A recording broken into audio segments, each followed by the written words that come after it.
Nação, bem-vindo ao canal.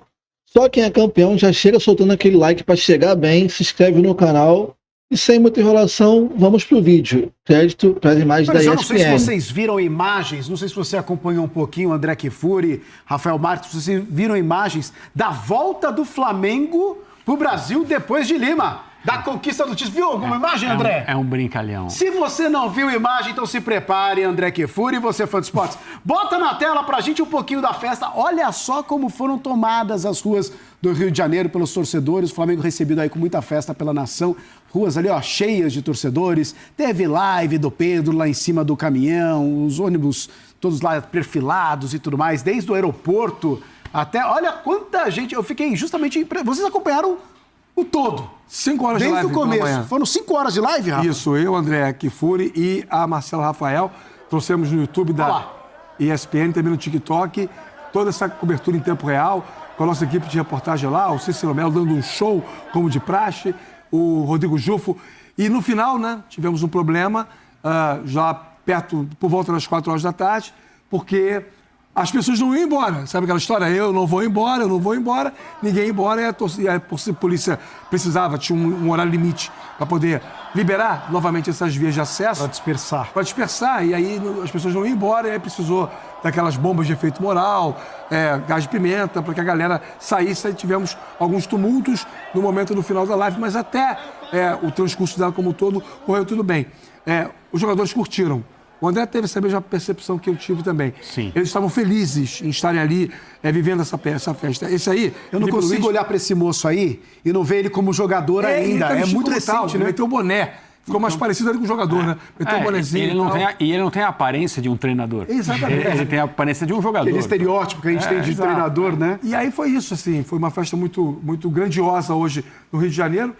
Houve um atraso, porque os jogadores, quando chegaram do voo fretado de Lima, eles almoçaram, por volta de 10 da manhã, no aeroporto.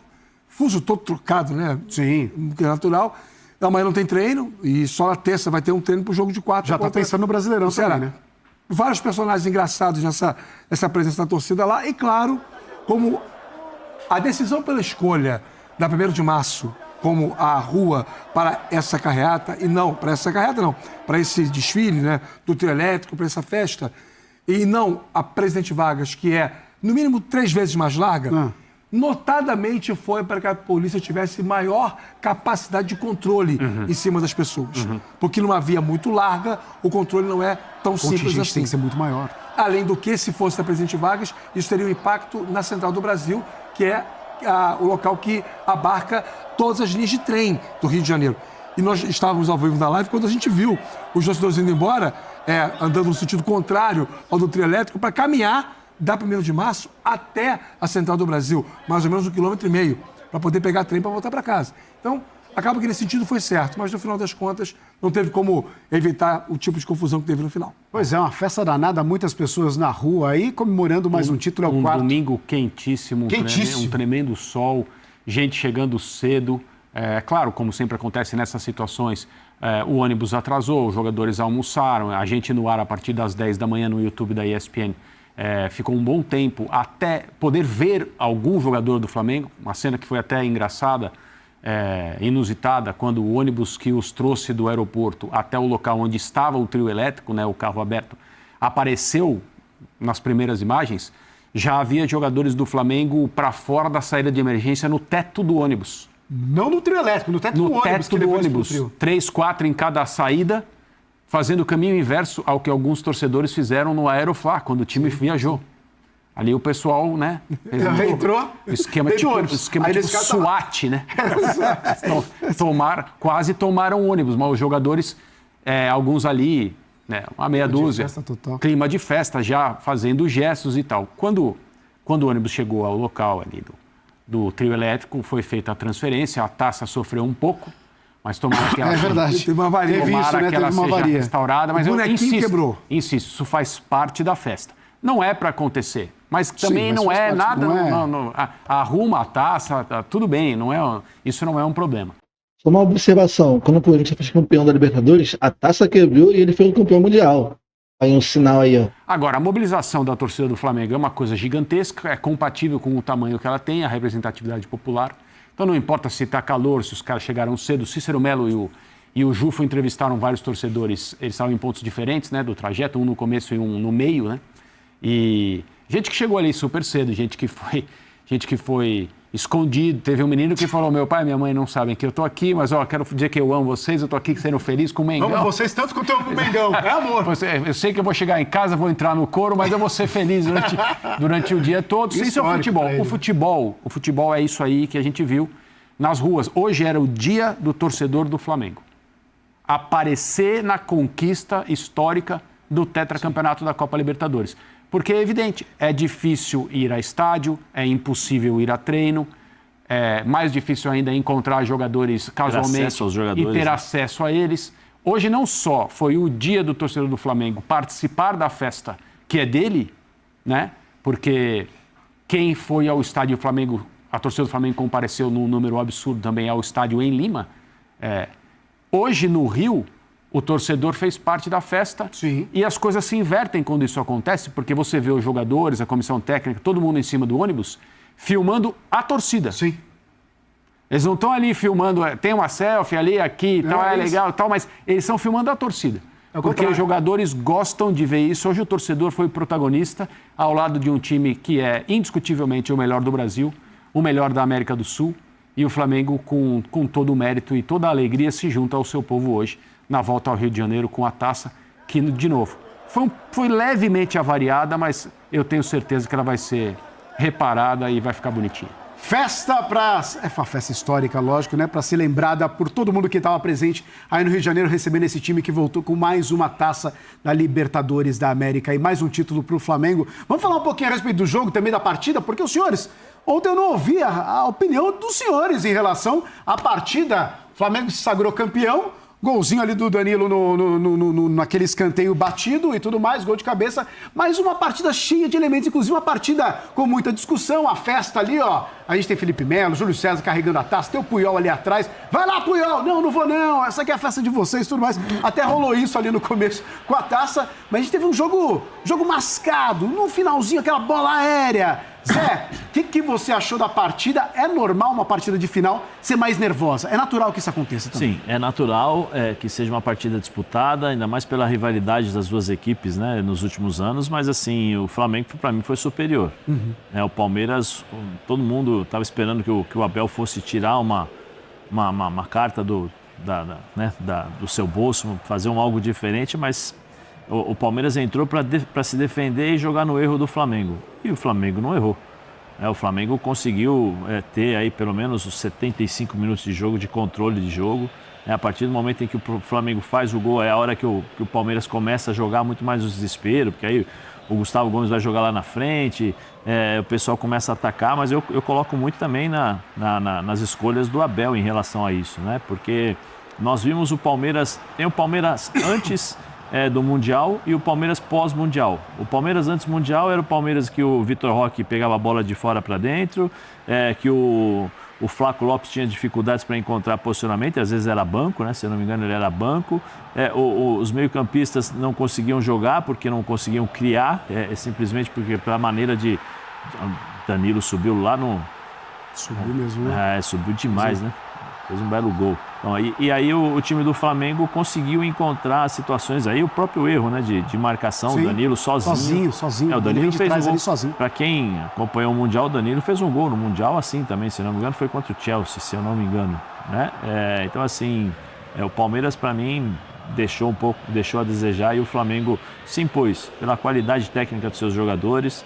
O Arrascaeta foi bem marcado, talvez se ele tivesse feito uma movimentação um pouquinho diferente, talvez pudesse encontrar um pouco mais de espaços, mas assim, Jorginho jogou demais, né? O que o Jorginho jogou essa final foi impressionante.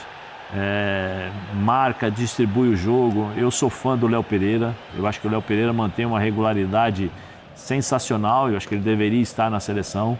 O Danilo fez um bom jogo também, Danilo jogou muito bem. Essa bola aí, o Danilo tirou a bola do jogo, né? Essa bola foi a bola do jogo, pro Flamengo, porque ele consegue bloquear o Vitor bem na hora do chute. E ela ia no gol, hein? Ela ia no gol. Né? Então o Danilo, para mim, foi o cara do jogo, fundamental, né? Agora, assim, aí do outro lado tem o Felipe, né? Felipe que soube fazer bem a leitura do jogo, preparou bem a sua equipe. Eu acho que o Felipe tem algumas coisas que são positivas nesse sentido, né, de preparação da equipe, de seriedade dentro você percebe ali no banco a forma como ele conduz, mas eu acho que ele tem algumas referências, ou seja, líderes em campo que fazem a diferença para o Flamengo nos momentos difíceis. Esse daí, ó, para mim esse rapaz aí, demais, Jorginho, né? Esse rapaz aí fez a diferença. Esse cara vestiu a camisa do Flamengo de uma forma incrível. O que ele jogou ontem. Lembra do Mundial? Quando ele demais. chega, espera-se que ele chegue ainda longe da melhor forma. Sim, não, sim. assim, ele já, foi entre os 3 melhores do time que sobra. ele já choca o time nos primeiros treinos e aparece como se estivesse lá. André, e se eu não me engano, ele faz 10 jogos seguidos. 10 jogos seguidos. No fim da temporada para ele. Para ele. Né? E assim, quando ele está em campo, a facilidade que ele tem. Ele vê o jogo diferente, né, cara? Ele é uma coisa difícil. É um maestro, né? Da orquestra do Flamengo, é impressionante. Mas... É o cara que você já conhece da fama dele, você já sabe que o cara rodou, o cara, pô, seleção. Sim. Não sei, Eu tenho, na verdade, uma coisa importante em relação ao jogo de ontem que chamou a atenção. O Abel montou uma estratégia e assim, eu sabia que de alguma forma o Palmeiras teria mudanças para o jogo de ontem, porque o Abel ele revelou o time com 2 dias de antecedência, ele estava esquisito, não era exatamente o que a gente costuma ver do Abel. Entregou o Campeonato Brasileiro, né? Entregou o Brasileiro e tudo mais. E aí, o que ele faz ontem? Ele monta o Palmeiras com uma linha de 5 de média para baixa e um pentágono, né? 5 jogadores ali próximos, ocupando a intermediária, para poder tentar causar desconforto à saída de bola do Flamengo, mas sem espetar o tempo todo. Custou para o Flamengo perceber 2 coisas que seriam importantes para ele aniquilar essa cratera que o Palmeiras deixou no meio-campo. A primeira coisa seria tirar o Arrascaeta da linha de frente, que ele é, de fato, um 4º atacante. Quando o time não tem a bola, ele é o cara que se aproxima do centroavante para marcar a primeira saída de bola do adversário.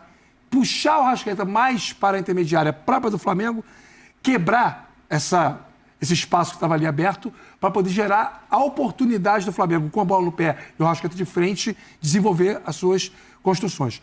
O Pulgar não fez um bom jogo e isso contribuiu também para que o Arrascaeta não tivesse essa liga com os seus volantes. E o segundo ponto, aumentar a incidência das diagonais do Bruno Henrique. As oportunidades que o Flamengo teve no primeiro tempo foram porque o Bruno Henrique saiu da função de centroavante e ocupou circunstancialmente um dos lados do campo, primeiro lado direito, o chute que ele tem, né, que a bola ele vai entrando pela meia direita e chuta por cima, e depois pelo lado esquerdo, naquela bola que o Carlos Miguel abafa. Foram 2 oportunidades raras, mas que aconteceram, causadas por essa movimentação que não foi frequente. Então foram falhas do Flamengo no primeiro tempo. No segundo tempo, o Flamengo manteve o seu controle técnico e o gol sai de uma bola parada, é verdade.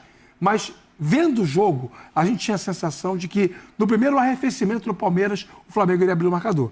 E que o Palmeiras depois iria, como disse o Zé, tentar jogar. E aí quando você tenta jogar com 22... Tinha 73, né? Não, 67. Tenho que interromper ele aqui, porque em momento algum o Palmeiras jogou. Foi só cruzamento na área, só isso, como toda a temporada. A verdade é que o Palmeiras dá sorte, sem a arbitragem, sem o Ramon Abate, eles não são nada, velho, são nada. 67. Mas ele começou a sair um pouquinho com 73, que ele começa... Do balão. E aí ele falha para mim quando ele tirou o Alan. Porque o garoto, querendo ou não, estava sendo vítima da estratégia. Ele não estava tendo participação com a bola. E da forma tática de jogar. Exatamente. Também, né? Não é porque ele não queria, é porque ele estava em campo, basicamente, para fechar a marcação do lado do campo. Então, com esse momento em que o Palmeiras precisava reagir do jogo, ele tirou de campo aquele que talvez hoje seja jogador com mais inventividade. Eu acho que foi muito pouco, né, do Abel, no sentido da parte tática, porque assim, ele coloca, com a bola, o Alan, né, junto com... É Alan ou é Alan? Alan, né, o Pascoal que fala sempre, o Alan vinha por dentro, o Veiga também vinha por dentro, para abrir os corredores para o Piquerez, e o Kelvin não saía, porque tinha o Samuel Lino ali. E o que gerava? Gerava a superioridade do Flamengo, porque o Jorginho estava sozinho o tempo todo. Porque eles estavam muito mais preocupados em marcar os alas do Flamengo, né? O lado esquerdo com o Alexandro, o Varela pelo lado direito, que saía bem. Depois o Varela deu uns 2 ataques, depois ele já posicionou o Veiga já para fechar o corredor, já tentou fazer uma linha ali para tirar esse espaço do Bruno, do qual ele fez a movimentação. O Varela estava batendo com o Piquerez. Com o Piquerez. E aí o que aconteceu? O Flamengo, o que o Jorginho fez? O Jorginho entrava, né, entre os zagueiros para sair jogando e ditava o ritmo. Saía jogando tranquilamente para jogar e o Palmeiras não conseguiu tirar esse espaço, tirar essa superioridade numérica, né? Então ficou bem complicado. E assim, o Vitor Roque é para jogar em cima dos zagueiros. Está mais do que comprovado isso. O Flaco Lopes para jogar em cima dos zagueiros. O Vitor Roque estava do lado esquerdo para marcar a saída dos zagueiros.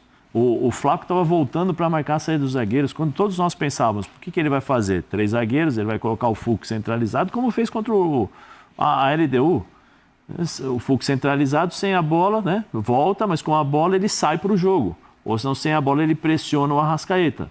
E aí você bate todos os jogadores, né? Você faz o espelho, como eles gostam de falar, e deixa a zaga do Flamengo com a bola nos pés. Pelo menos você está mais seguro. Não, mas ele insistiu com os 3 jogadores, aí o Kelvin, que tinha o Samuel Lino lá, preocupação com o Carrascal também, ele não saía, ele se apresentou acho que 1 ou 2 vezes, o jogo inteiro, 2 vezes. E o Flamengo, você dá espaço para o Flamengo ter a bola do jogo, e aí, como eu falei, como o Jorginho, ele se posicionava na parte defensiva, na parte ofensiva ele saía para o jogo, ele distribuía o jogo, e o Flamengo teve com 25 minutos os 2 volantes amarelados. Sim. O meio-campo inteiro. Acho que também então, assim, sabe, e o Palmeiras não soube aproveitar. O Palmeiras, em momento algum, quis jogar o jogo. O Palmeiras apenas se defendeu. Isso. Vamos esperar para ver um contra-ataque. Não adianta jogar contra o Flamengo se você não tentar, de alguma forma, de alguma maneira, pelo menos colocar um pouco de... sair um pouco... E é estranho, porque o Palmeiras, no jogo contra o Flamengo, no Rio de Janeiro, o Palmeiras conseguiu jogar de igual para igual. Sim.